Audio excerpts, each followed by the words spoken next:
Good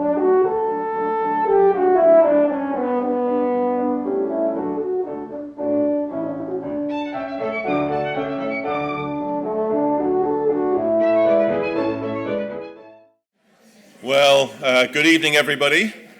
It's wonderful to see you all here for the last time this season. Oh, yeah? That's right, that's right. You'll be pleased to know that we have been planning the next season, and I'm going to give you the on-sale dates. There will be a test. The members' on-sale date will be August the 15th. So remember that. I'm going to ask you after I'm done speaking when the members' on-sale date is. So the topic for next year, we started talking about it in very general terms, and we thought maybe it would be something nice to do something about objects. And then we realized that there was a nice opportunity to riff off of the humanities topic for next year, which is stuff. So next year's topic is going to be, guess what? Great stuff, right? As though it isn't all great stuff, right?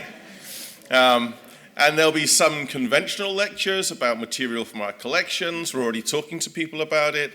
There'll be more topical lectures about, protecting stuff, cultural heritage, and where did we get our stuff, and how the museum was a place to house our stuff. So we'll be taking all sorts of aspects of the stuff that we have in this building, and the stuff that is this building, and putting it together in what we hope will be a really fascinating and fun and enjoyable lecture series. So when is that members on sale date again? Thank you very much. So if you're not already a member, you might want to become a member because this year's series sold out pretty quickly. So that'll be your best chance to get in on next year. If you're not a member and you don't become a member, the non-members on sale date will be September 1st. But you don't care about that because the members on sale date is August 15th. Good. And the first lecture will be on October 3rd. That's not on the test.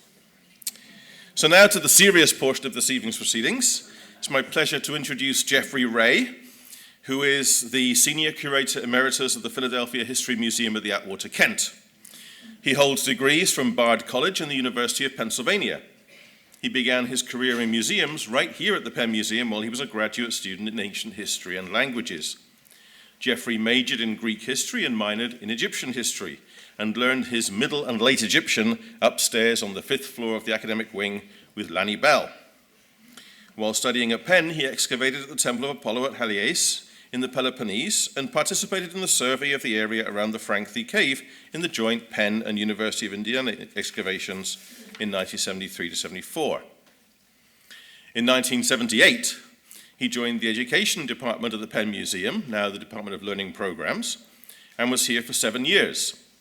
Then in 1984, a friend urged him to take the oral civil service exam for the position of curator of the Atwater Kent Museum, now the Philadelphia History Museum. And Jeffrey scored #1 on the test. He took up his duties at AKM in January of 1985 and retired after 29 plus years in 2014. At the History Museum, Jeffrey was responsible for over 20 exhibits on Philadelphia and regional history.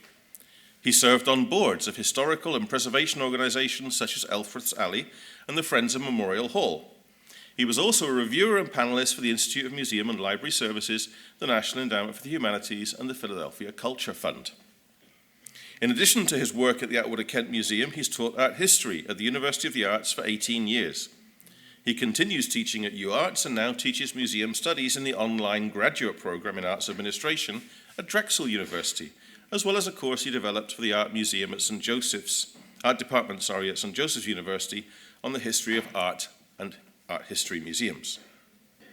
So given these credentials, you can see why we were very happy that Jeffrey agreed to come and talk to us tonight on a topic perfect for him, namely Philadelphia, colonial city to modern metropolis. Jeffrey.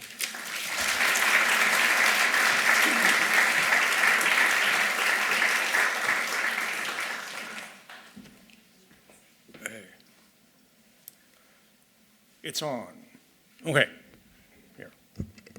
Thank you so much. It's a great pleasure and honor for me to come back here where I was a student and heard many lectures here, but actually didn't really deliver very many. But I'll tell you, may I ask how many of you are native-born Philadelphians? Okay, I'm in trouble, okay? Because I'm not. And if you've ever been to Rome, you know that unless you were born there, you can never be a Roman. And I think the same thing is true of Philadelphia. I came here in 1971 and have lived in the city and loved it, but I'm not a native Philadelphian, and I have not absorbed that culture through my feet as all of you have. Wonderful. But anyway, I will say that in the preface of his 5-volume History of the United States, The Epic of America, James Truslow Adams, he gave us the phrase, the American dream, wrote, "It is obviously impossible to compress our whole story into one history, which shall tell everything which all readers of different sections and different interests might care to know." Edwin Wolfe II quoted that in his preface to Philadelphia, Portrait of a City, that he published for the bicentennial in 1975. If that was true of a 5-volume history and a 280-page book, it is so true of a 50-minute lecture. And I apologize to you, native and non-native alike, for what I may leave out. And I'll tell you that this is a personal view. All right. Oh, hey. Nope. All right. Pennsylvania is, as I'm sure all of you are aware, in the Middle Atlantic states, Middle region, and here it is outlined very well in Popper's map of North America. This is the first clear printed designation or outline of Pennsylvania in a European map. It was founded, as I'm sure you all also know, by William Penn, a Quaker, and this is Alexander Calder's maquette for the statue on top of City Hall. The grandson of the president of Tacony Iron Works, when the statue was cast there, called me and said that he had a letter from Calder to his grandfather about the statue and how it was being placed on City Hall. And he gave it to the museum. In it, Calder asked the president of Tacony Iron Works to intervene, if he could, to have the statue placed facing south down Broad Street.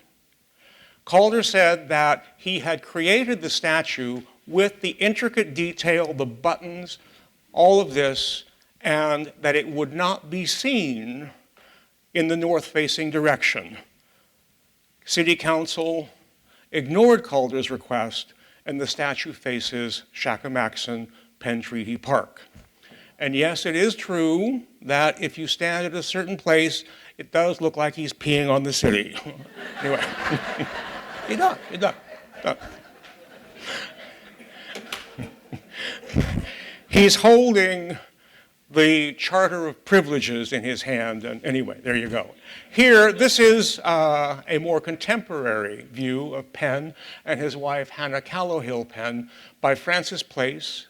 It is a chalk painting and chalk drawings, and they are in the collection of the Historical Society of Pennsylvania. And they were done about the time that Penn married Hannah. This is the wampum belt. This is the great artifact. And it is much debated, and it is expressive of the relationship that William Penn wanted with the Indians and endeavored to have. And as a Philadelphian told me, it wasn't until after his children became Episcopalians that they really started messing with the Indians. But Penn really wanted a good relationship with Native Americans, and hopefully, and it didn't happen. The name Philadelphia is actually an ancient one. There are 3 Philadelphias to my knowledge, in the Roman Empire in the 1st and 2nd centuries AD. The one that he was most familiar with was the Philadelphia in the 7 churches to whom St. John addressed Revelation. And he took it because the Greek translation is one who loves his brother. And this was primarily a real estate venture, all right? Charles II repaid his debt to William Penn's father, Admiral John Penn, with this land in America.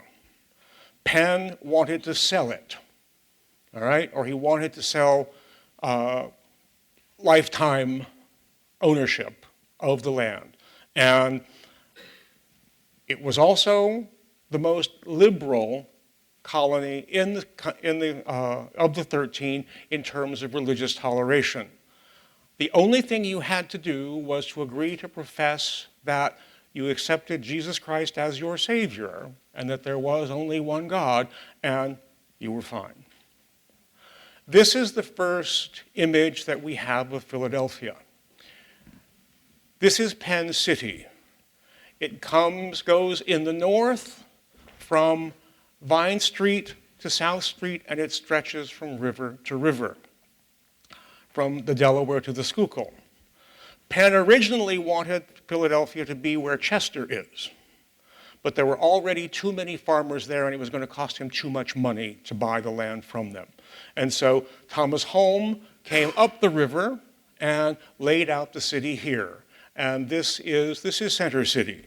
And it has Center Square and the 4 squares around it, and he puts in trees along Broad Street, along Market Street to the High Street, in the sense to realize Penn's dream of a city of trees as well. This is a Dutch print of the home plan, and the reason I show it to you is that his primary audience for people coming here were religious dissenters. And for Quakers living in Amsterdam, he sold a great deal to them. The first the first settlers that came here actually left from Rotterdam and also in Germany. Home laid out, and these are ye improved parts. The idea was that you got a lot if you were a first purchaser, one of those squares in the city, and then you also got an amount of land in the liberties, the northern liberties here, and then great stretches or large sections of land in the colony itself for agriculture. Now, Home laid this out in sort of a grid plan to match what the first purchasers had bought. But he didn't pay attention to topography. And as a result, there were hills and things. And anyway, these things caused problems for Penn, but they got worked out. Slavery and the African American population of the city. African Americans have been here since before Penn was here. And in 1685, the brig Isabella sailed up the Delaware, and 150 enslaved Africans were sold on the dock at High Street. We know this happened because Penn's agent said that most of the ready cash in Philadelphia went back down the Delaware with the Isabella. We don't know very much about the lives of the enslaved African Americans that were here. But one of the major sources that we have are the ads in the papers for runaway slaves. And if you look here, I mean, Joe, alias Joseph Boudron, speaks Portuguese, English, French, and Spanish. I wish I spoke those languages. Anyway, a very educated man. And these appear constantly in Pennsylvania and Philadelphia newspapers.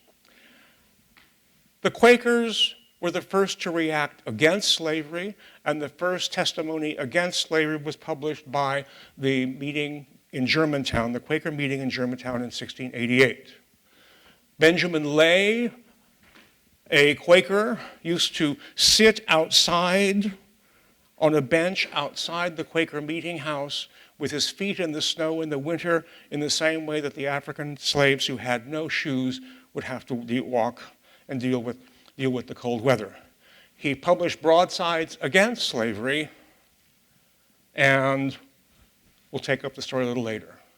The first view of the city that we have is by Peter Cooper, and it is painted on canvas, glued to board.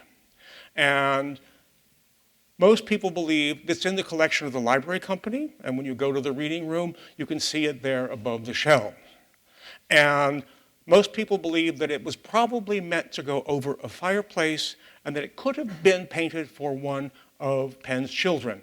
But we simply don't know, and it's also extremely hard to identify things. Even though there's an index for them, we don't really know except to say that Market Street or the High Street is here. No, pardon me? No, it's here. All right. This is the second representation of the city. It's a watercolor done by a G. Wood, who was a naval engineer who came to the colonies and did these perspective views of the cities. It was purchased by Winterthur from the Maritime Museum in Bristol. And here, this is Swedes Church, Old Swedes Church.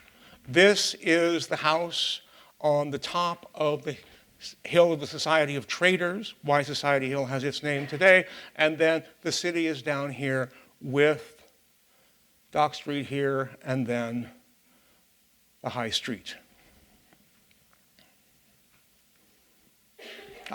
I'll get this figured out. And the second view published is this rather fanciful view of the city drawn by Andrew Branford and published in 1740 in 2 issues of a magazine he published here. Nicholas Scull and George Heap did wonderful representation of the city. I'll show it to you in a second. But the first is this map in 1752 that here shows the State House, all right? And then in a cutout away, you have the area here of the Delaware and then the city laid out here. At this time, or in 10 years or so, a Colonel Anthony said of Philadelphia that it is a great and fair city, a wonder of the world. And I think he felt that way because of the way in the 18th century you first saw the city, which none of us see anymore. And that is, you came around the bend in the Delaware, past League and Hog Island up here, and then all of a sudden, after you had been for 2 to 3 months on the ocean, got to the Delaware Bay, thought, oh God, we're here, and you had another 100 or so miles to go to sail against the river flow. And suddenly you came around this bend, and there was a city with spires, red brick buildings, and yeah, it was a wonder of the world after all of that, I think. And here, this is Andrew Hamilton's, we think Hamilton anyway, his drawing or elevation for the State House. And this is indicative of an 18th century, when you were getting a building built, you drew it up, you know, you got the outlines, the builders like the carpenters came in, okay, and it got built. And Hamilton and the other people, they went as it was being built, and it was appointed. But this is basically the drawing for the State House or Independence Hall, done in 1732. This is the Skull and Heap great prospect of the city. It is printed in 4 sheets, copper plate engraving with 18 by 12 inches. 500 editions were subscribed to and sent to Philadelphia. There is one that survives in the collection of the Historical Society. They were large, they were fragile, and we don't know what happened to the rest of them, but it is a magnificent thing, and you can get it reproduced online in the size. Anyway, in 1778, Carrington Bowles in London published a colored, smaller-sized reproduction of the Skull and Heap prospect. And this was done when General Howe was occupying Philadelphia during the Revolution. And here you have Christ Church, and part of Charles II's agreement with Penn is that there be land in every town and city for the Church of England. You have the State House here, the Academy, the future University of Pennsylvania, the Lutheran Church, and the Congregational Church. And in the 1860s, a new building, the Pennsylvania Hospital, for the relief and treating of the poor. And then our first really internal view of Philadelphia comes in a political cartoon for the Paxton expedition in 1764. And cartoon, you have all the bubbles here coming out of people's mouths. But this is City Hall. This is located at the foot of Market Street, which was then called the High Street. And stretching out behind it are the market stalls of the county market. And this is the Greater Meeting House. The Quakers built 3 meeting houses before the Arch Street meeting was built. The first meeting house, then the Great Meeting House, and here the Greater Meeting House, the largest one across from City Hall. William Penn granted a charter to the city in 1701. He created a mayor who's elected annually and a council of aldermen without the authority to tax. So any civic improvement you paid for yourself. If you wanted your street paved, you got together with your neighbors, you got the cobblestones, or you got the contractor, and you paid, all right? And it resulted in some rather difficult things. I mean, Martha Washington said, because there was no public collection of garbage, that you could smell Philadelphia before you saw it. She was just really depressed about coming here. Anyway, the 18th century is the period of great glory in Philadelphia furniture. Queen Anne, the walnut style, with the parrot and the negative parrot outline in the negative spaces. And this is a dressing table in the high Philadelphia Chippendale or American Rococo that is made by the Garvin carver, identified in the collection at Yale, and it is now in the collection of the Minneapolis Institute of Art. You may recall that Renata Hall had said that cities in Islam were either fiat or organic, and I can't remember the third. Philadelphia has always been a combination of fiat and organic. William Penn had the city laid out, Center City for us, but it grew organically along the Delaware. And the lots that you talk about, the large lots for the first purchasers, if you walk through Old City today, you see all those little alleyways. Well, they cut them up. I mean, this was a real estate venture for them as well as Penn. And so the city grew like a triangle along the Delaware with the docks here along, it was called Water Street before it was called First Street. And this is the Clarkson and Biddle map of the city. Hup, wrong one. And here, this is my favorite view of Colonial Philadelphia. I call it Philadelphia masquerading as St. Petersburg. This printer did this for about 30 cities and then simply name dropped the view of the city above in reverse. All right. When Tina first contacted me about this, she said, well, why is Philadelphia a great American city? And undoubtedly, it is a great American city because of what happened here at the end of the 18th century. The writing of the Declaration of Independence, the Constitution, and being the first capital. But those events are rabbit holes down which I'm not going to take us tonight, because it's a short lecture, okay? So, But this is Congress voting independence by Robert Edgepine and Edward Savage. It is in the collection of the History Museum, as is the wampum belt. And in the 1830s, the city that they still own Independence Hall, decided that the assembly room was not commensurate with the dignity of the events that happened there. And they got John Haviland to redo it. And all this was taken out, and wonderful classic Greek revival stuff was put in, engaged pilasters, Corinthian capitals, all of it. If you want to see that, you can go to the Mellon Center between 7th and 8th on Market Street, north side of the street. You go in on the street floor, all right, walk around the pit that takes you down to the food court and into a room at the back. There is Haviland's assembly room. I was able to work with Penny Batchelor at the Independence Park, and we got it put there. Right. And the Constitution happened. And Robert Peck tells a great story. This is John Bartram's garden.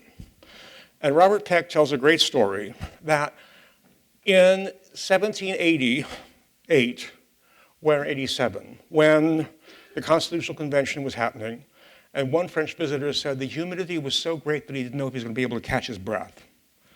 The convention was stalemated on a bicameral or unicameral legislative system.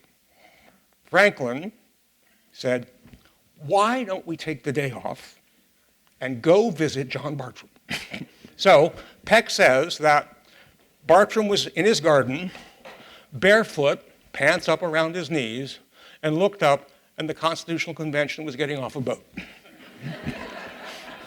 Well, they went back the next day and voted for a House of Representatives and a Senate. All right. So, anyway, what a break can do. I will also pass along the observation of Doris Finelli, who is the chief curator of Independence National Park, and who was there when the Constitution was celebrated in 1989. The thing she said to me is, this Congress could not have written the Constitution in 3 months, meaning our contemporary Congress. That was 89. Today, I don't know. But anyway. Okay. All right. George Washington by Gilbert Stuart. It was painted in Independence Hall. And here, Franklin. You can't talk about Philadelphia and not mention Franklin. But I don't devote a lot of time to him here because he hoovers up all of the historical air. He does. When you start talking about him, you get carried away. This is the Lightening portrait. In 1790, the American Philosophical Society commissioned Charles Wilson Peale to paint what turned out to be his final portrait.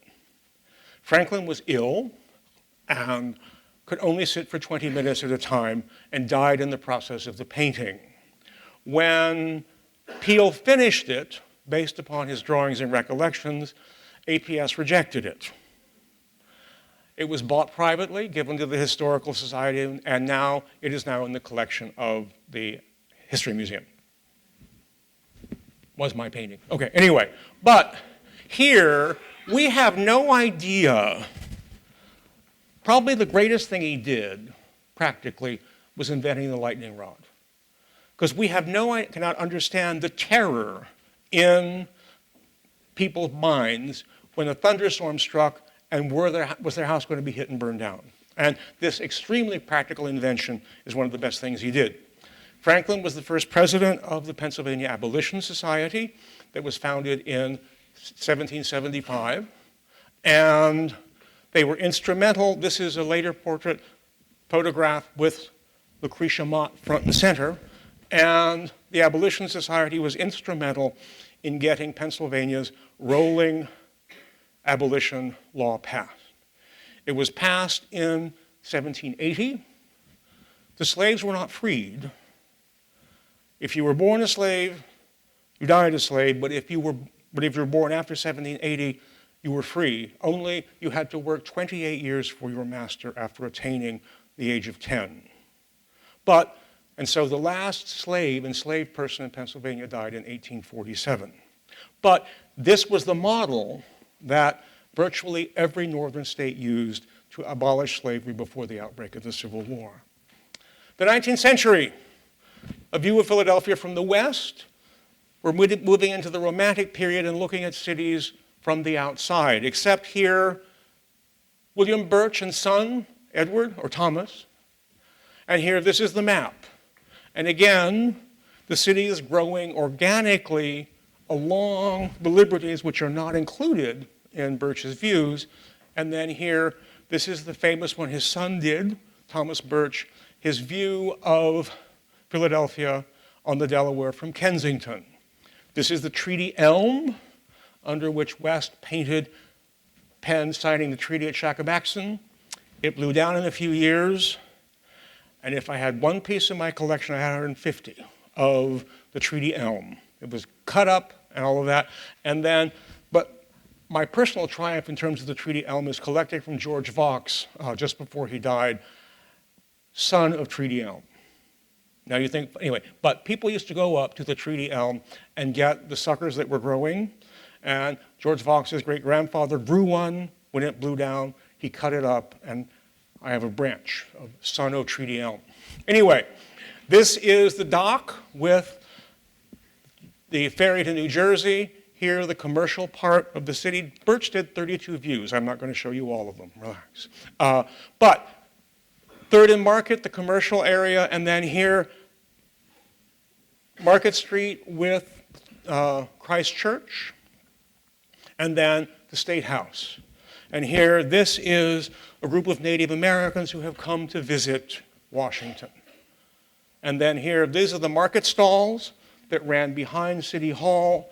And when Washington died, it was a great shock to the country. And there were mock funerals in every city, and Birch has drawn the mock funeral for Washington, passing by the market stalls from the City Hall down to the Lutheran Church with the riderless horse and the bier here. This is also, it's called the Goal in Walnut Street. This, though, is the two-story blacksmith shop that Thomas Allen was able to buy and is being towed in front of the Walnut Street Jail to become the first church of St. Thomas. And here, this is Latrobe's Waterworks in Center Square where City Hall now stands. I'll explain that more in a minute. And then this is the house intended for the president.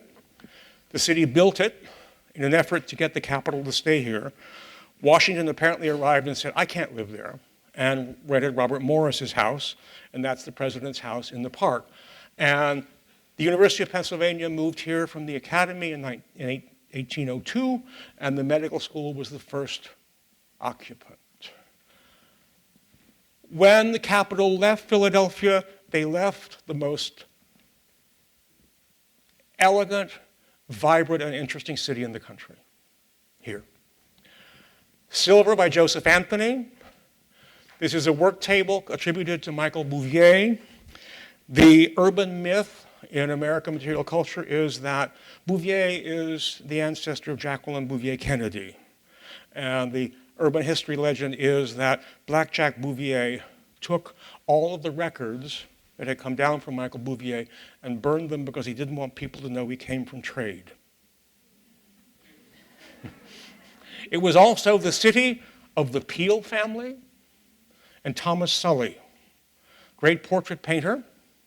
And here, this is Anne Biddle Hopkinson. And Thomas Sully was a popular portraitist because he made you look good. All right? Long neck, aquiline features, and always the bright glint in your eye. In 1805, Peale, Charles Wilson Peale, and Benjamin Rush founded the Pennsylvania Academy of Fine Art, the first art museum in the country. And just so you know that everything is up to date, all right? The first nude exhibited in Philadelphia by Adolf Ulrich Wertmüller. Now it's Stockholm. Anyway, the waterworks, extremely important. After a series of yellow fever epidemics in the 1790s, the city government decided that maybe the close proximity of wells to privies had something to do with it. Didn't, but anyway, so they instituted the waterworks. The first waterworks was done by Latrobe, and it's a pump in Center Square, steam engine, that pumped the water out of the Schuylkill and into wooden pipes. It couldn't meet demand. And so the watering committee was formed, it still exists, and they commissioned Frederick Graff to design a new waterworks that was located at Fairmount. The hill was dug out, where the art museum is now, and a reservoir was created. Then steam engines were built, installed, and water was pumped up to the reservoir. Again, that could not meet demand, and so the watering committee paid Graff to do the dam across the Schuylkill. The dam directs water into the pump house here. That works water pumps that then pump the water taken from the intake valves here up to the reservoir. And that met demand. The waterworks closed in 1902. Another important innovation here in the early 19th century was Eastern State, designed by John Haviland, with his revolutionary radiating arm from a central place where people could be kept, where guards could keep an eye on people. The problem, though, is that it was solitary confinement and you didn't speak or see anyone. You were allowed out into a small exercise yard for an hour a day. They went bonkers. People went crazy. But the Pennsylvania system persisted. People came to visit it, Charles Dickens, everybody, and the other system was called the Auburn system, instituted in New York for the prison at Auburn, and there, strict silence, but you were allowed around people, but you couldn't talk. And if you did talk, the punishment could be rather brutal.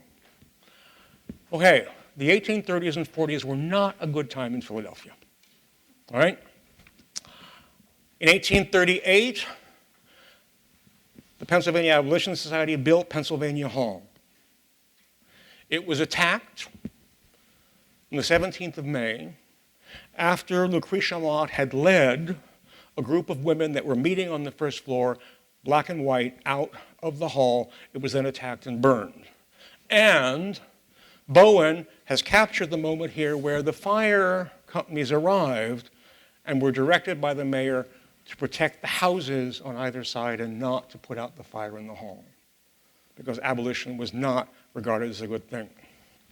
This is a drawing done in 1842 by H.R. Robinson, who was a caricaturist, social critic in New York, and it is a riot that happened in Philadelphia when the African Americans presumed to have a parade in celebration of the abolition of slavery in the West Indies in 1838. A riot ensued, and the court found that the African Americans had caused the riot because they had presumed to parade. And then here, Philadelphians are,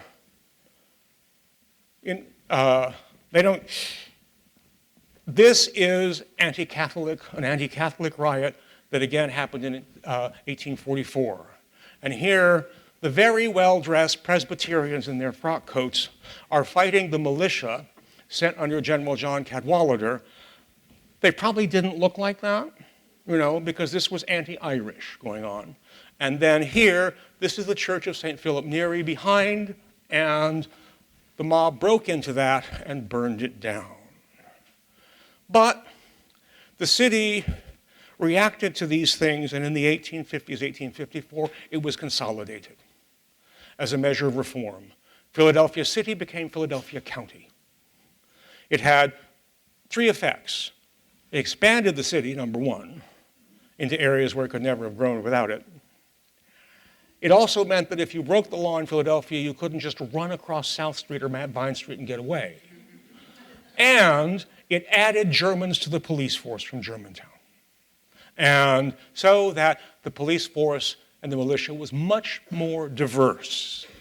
And here, this is a view published by Duval, and you can see, again, the city has grown, but the Schuylkill here is the site for brickyards, lumber yards, marble yards, here a gas works, and the river was turning gray at this point and did so up until the 20th century. The Civil War happened.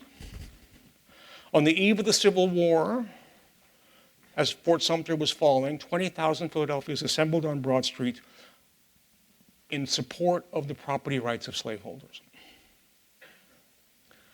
The Union League is the organization responsible for turning those attitudes around. They published papers, newspapers, articles, and things like that. They were founded, and here it opened in this building in 1865, and it was an intentional move away from the previous Greek revival of Philadelphia to a new architecture. We didn't participate in the war directly, but we were a great transit place. In Philadelphia, you couldn't run a locomotive through the city because it would disturb the horses. So you arrived north of Vine Street, got off as a soldier, and marched with bands playing down to Washington Avenue. There you went to here the Citizens Volunteer Hospital, where you got a cup of coffee, a last hot meal, and a letter written home to your sweetheart or parents, on a train and off. You came back, and then you were if you were wounded, you were farmed out to hospitals in the city. And here, this is Satterley General Hospital. It was the largest Union Army hospital in the country, second largest hospital, general hospital.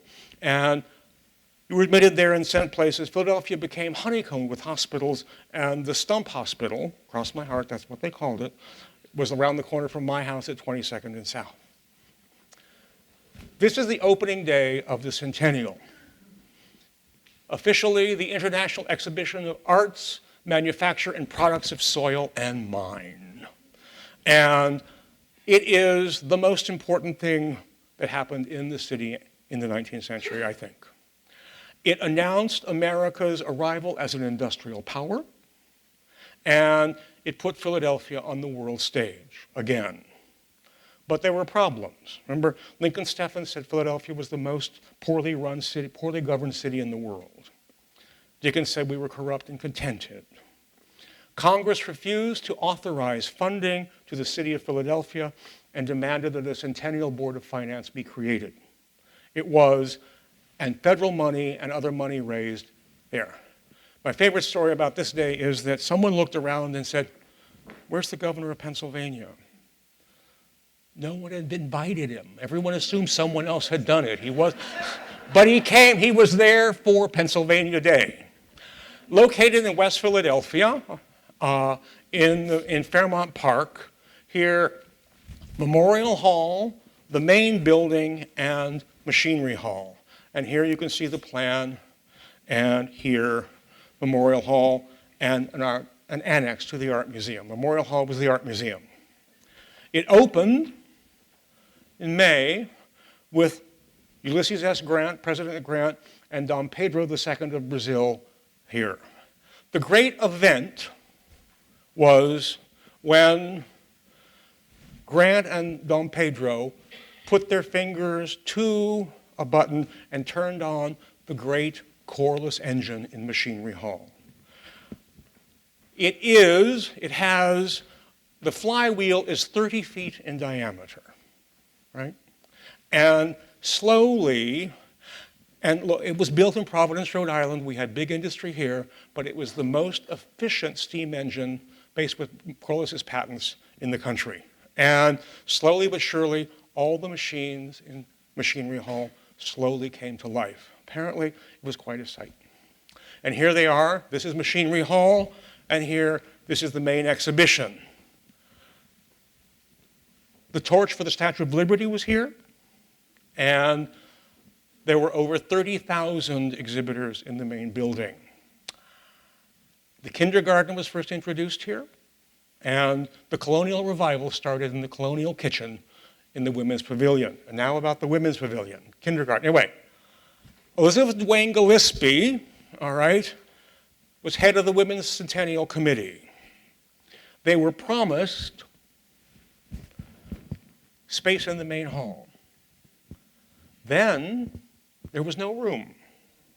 And they had raised over $100,000, which was a lot of money. They gave Martha Washington tea parties, all right? We have Martha Washington cups in the collection at the museum. So Gillespie turned around and they raised another $25,000 in a month. And the first of the women's pavilions at international fairs was constructed. Here it is. And when you entered, there was a great banner that says, "She shall be known by the work of her hands," the quote from the Psalms. African Americans wanted to be there. They were grudgingly allowed a statue or a monument to Thomas Allen, the founder of Mother Bethel.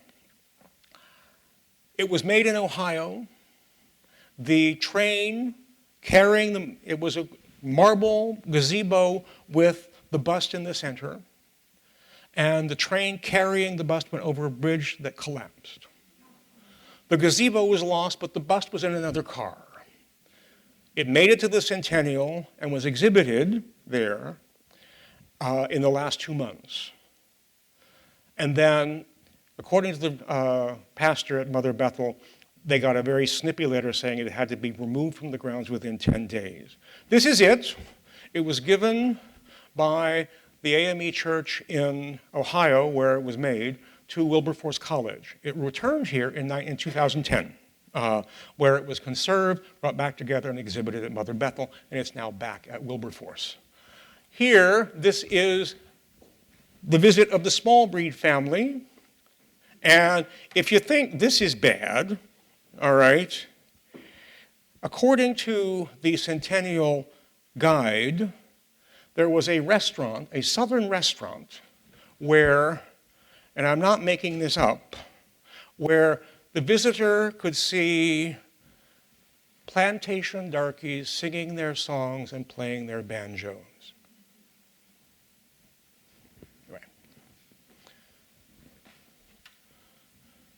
We'll move along. Industry. In the late 19th century, Philadelphia became the Manchester of the Western world. She called herself the workshop of the world, but here, this is the reason, the steam engine here seen in Charles Oakford's shop. Steam was applied to everything. And here, early manufacturers were in small buildings, like here, and then this in 1910, and here's a photograph, and I love the windows on the second and third floor here. The floors are in the middle here, all right? And then people, windows. An element of manufacture was homework. Here, a shoemaker makes shoes in a small area of his apartment, and then here, clothing is made in basically a small sweatshop.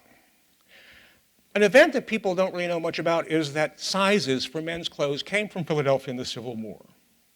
When the government realized that they were going to have to make all these uniforms, they sent women out from the Schuylkill Arsenal who simply stopped men on the street in South Philadelphia and measured them. And they came up with a series of standard sizes, and then those sizes were cut out at the Schuylkill Arsenal. The pieces were delivered at the door to women and children who took them home and sewed the uniforms together and brought them back. And so anyway, standard sizes. But factories came to predominate, and this is Carpet Row. It's Second and American Streets. And here, this is Hardwick and McGee, the largest of the carpet shops, factories. In 1910, Philadelphia carpet manufacturers produced enough carpets to go around the earth at the equator 3 times. In 1880, the Philadelphia textile industry employed 50,000 people. By 1910, over 100,000. And half of those employees were women and children, often the children under the age of 16. In the textile strike in 1910, Mother Jones marched children from Philadelphia up to Theodore Roosevelt's lawn at Oyster Bay. The strike failed, but they got attention, and actually children were banned soon after that, and the work week was reduced to 8 hours. 8 hours, okay. Anyway, here, this is the looms, and here, this is in the design room. I had the great privilege, and it came to me from Bridget Kroll, who was a fellow student in Egyptian history here. Her family was Quaker lace. And when they closed, I was invited to go into the factory on American Street.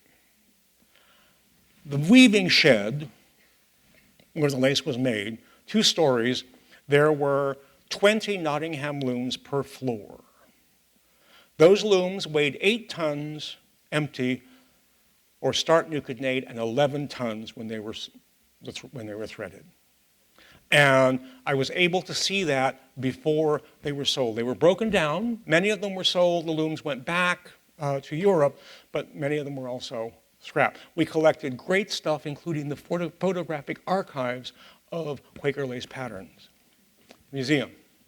Other names that gave Philadelphia industrial prominence: cramp ship. I cheated. This is Bidvale steel, but it was going into a cramp ship.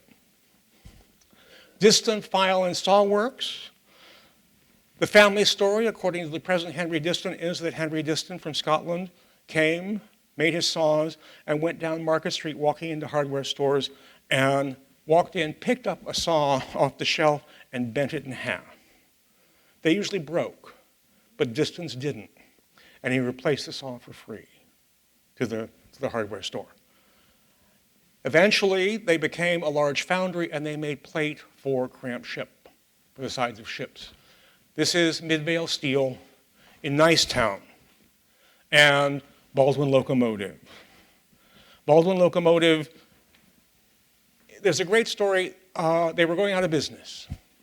And Matthew Baird went to London. He had bought Baldwin from Matthew Baldwin before he died. Anyway, Matthew Baird went to London to see if he could get a contract or two. There he was advised to go to Russia because they were building locomotives. They needed locomotives. He went, he got a contract with the Russian government. He came back, and on the day before he returned, Baldwin had laid off 300 workers because they didn't have work. This was in 1842. They came in, and so the workers got together and commissioned Robert Dean, who was a great model maker, to make a model of an 8-wheel Baldwin locomotive. No one above the rank of foreman could participate, could contribute, because he'd saved their jobs. That model is now on loan to the History Museum, but ownership descends through the Baird family to Matthew Baird in each generation. Hog Island, all right? During World War I, the idea was that they were going to apply assembly line technique to shipbuilding. But you can't move a ship down an assembly line. But what you can do is you can move a crew. There were 18 shipways. They laid a keel. Once a week, they laid a keel, and the next crew came in and they built the ships. In 1919, they had the big day where all 18 shipways launched a ship. Here, this is the Edith Bowling Wilson launching the Quisconic, and unfortunately, the ships didn't come off the line until the war was over. They worked for another 5 years, and then it was disassembled. The airport is built on Hog Island. That's where you are. I can't get out of this without talking about Atwater Kent, my guy, okay? When I became curator at the Atwater Kent Museum, John Cotter, whom I hope many of you knew, great friend, came up to me and said, "The Atwater Kent is the only good thing that bastard did." Okay? So, why? When I went to the Germantown Historical Society for the first time, when I saw there a panel that said that Atwater Kent had put 4,000 people out of work in the Depression in 1932 because they wanted to form a union, or they had formed a union. Not true. Atwater Kent, here is he was flamboyant, all right? He collected houses and Packards. He had 16 Packards, and they all had license plates AK1 through 16. He liked to drive down Market Street wearing his fedora And he liked the attention, all right? And his niche was the top of the market.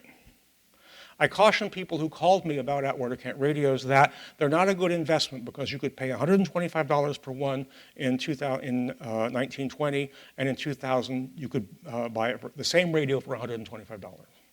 You know, I mean, they were big, they were heavy, anyway.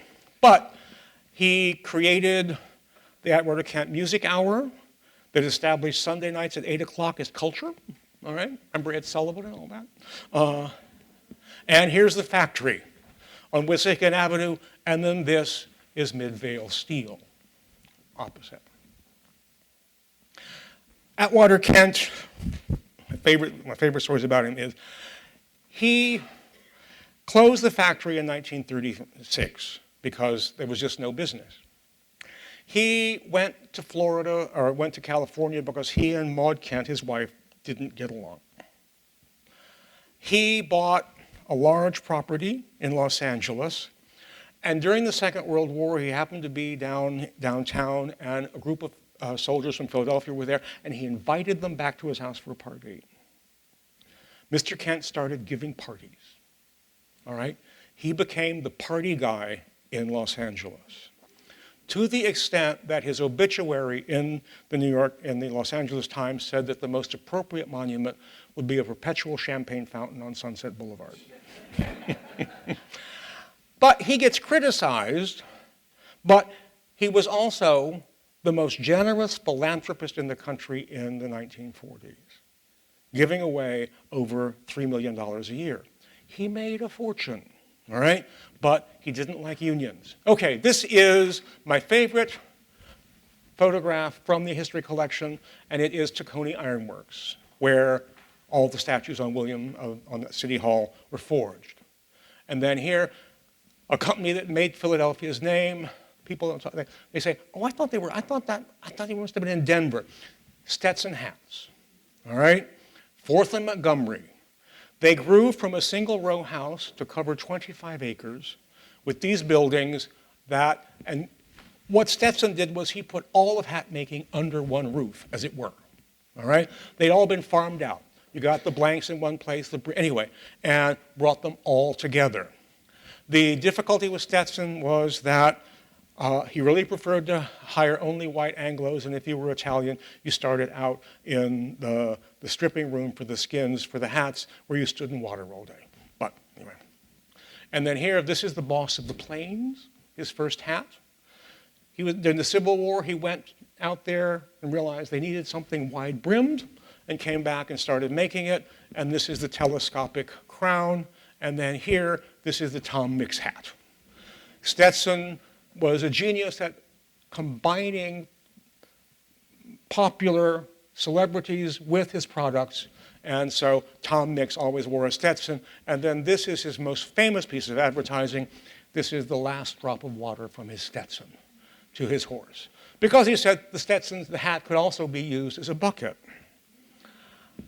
Philadelphia was home to the largest corporation in the world in the late 19th century, the Pennsylvania Railroad. And here they stretched from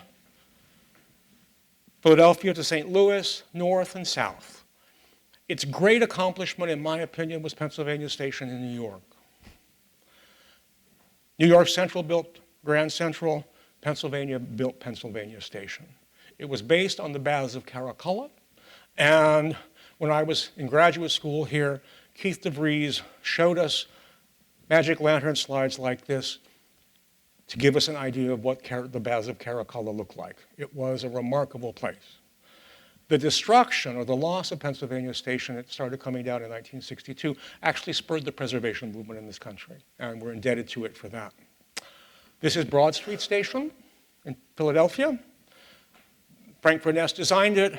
And here, this is the station, and the long railroad tracks from 30th Street into town, right across from City Hall, created what's called the Chinese Wall. Great wall that's with arches running through it, north and south, and that is why, ladies and gentlemen, there are no subway stops from 30th Street to 15th Street. There was nothing to stop for, right? Tearing it down big fire in 1923, but it came down in 1952. All right. This is the first aerial view of Philadelphia, taken by William Jennings in a balloon. The only thing you see here is City Hall Tower being built.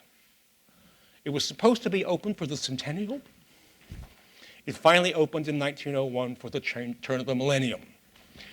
The tower was the tallest load-bearing structure in the world, and remains virtually so.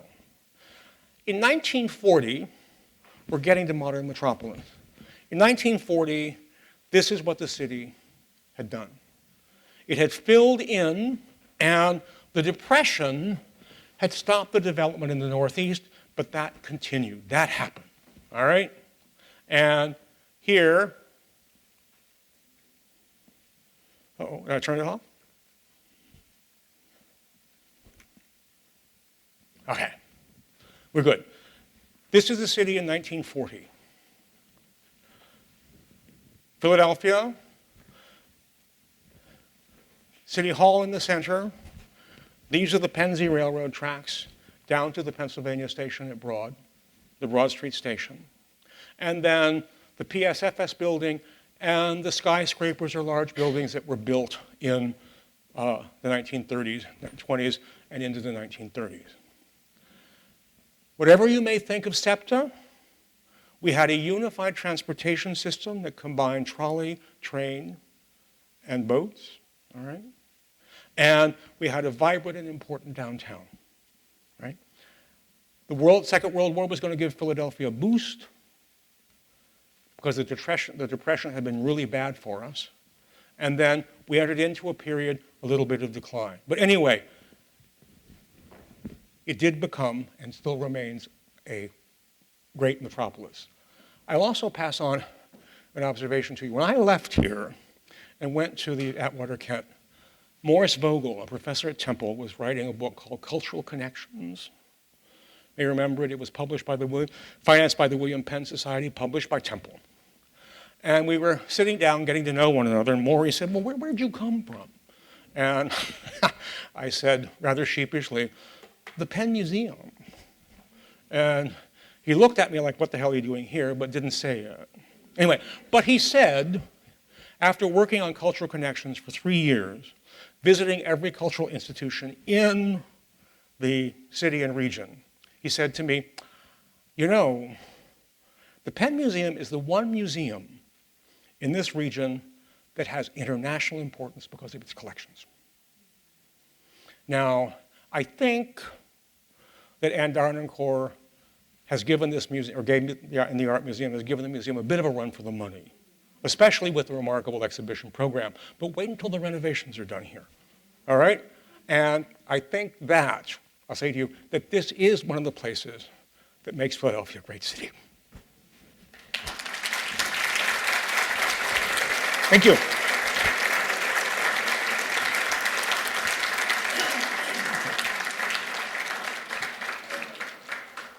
We'll answer a couple of questions if people have them. Yes. Mm-hmm. Going back to the early years, Mm-hmm. you said that there was already slavery in the city before William Penn got here. Mm-hmm.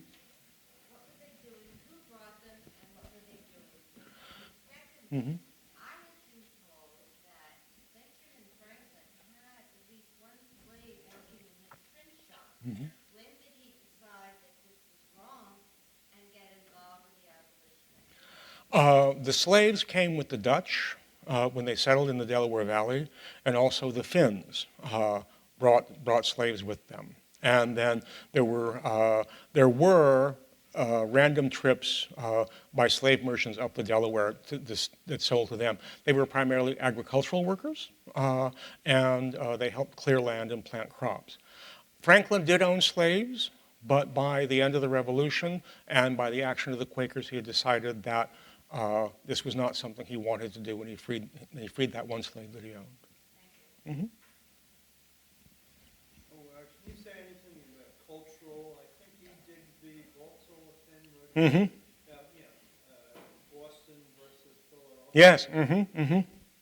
Wonderful book. It really is. if I could say anything about E. Digby Baltzell's book, Boston something and Quaker. Thank you. Anyway, pardon? Puritan Boston. Philadelphia, yes. And it draws a distinction between the culture of the city that was picked up by Sam Bass Warner in The Private City.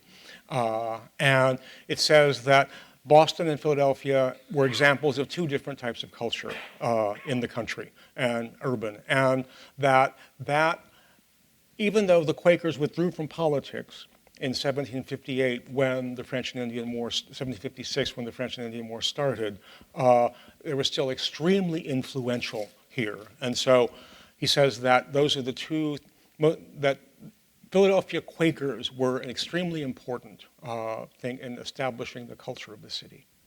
For instance, I mean, those things, the silver that I showed you, I mean, and Joseph Richardson and all, they were owned by Quakers. And if you were a wealthy Quaker, you were expected to show your wealth because it was an evidence of God's favor. But you didn't want to be flamboyant like New York. Okay. Rococo, shell work, okay, but not covering the whole teapot. Well, thank you. Oh, we can talk. Great fun. Thank you.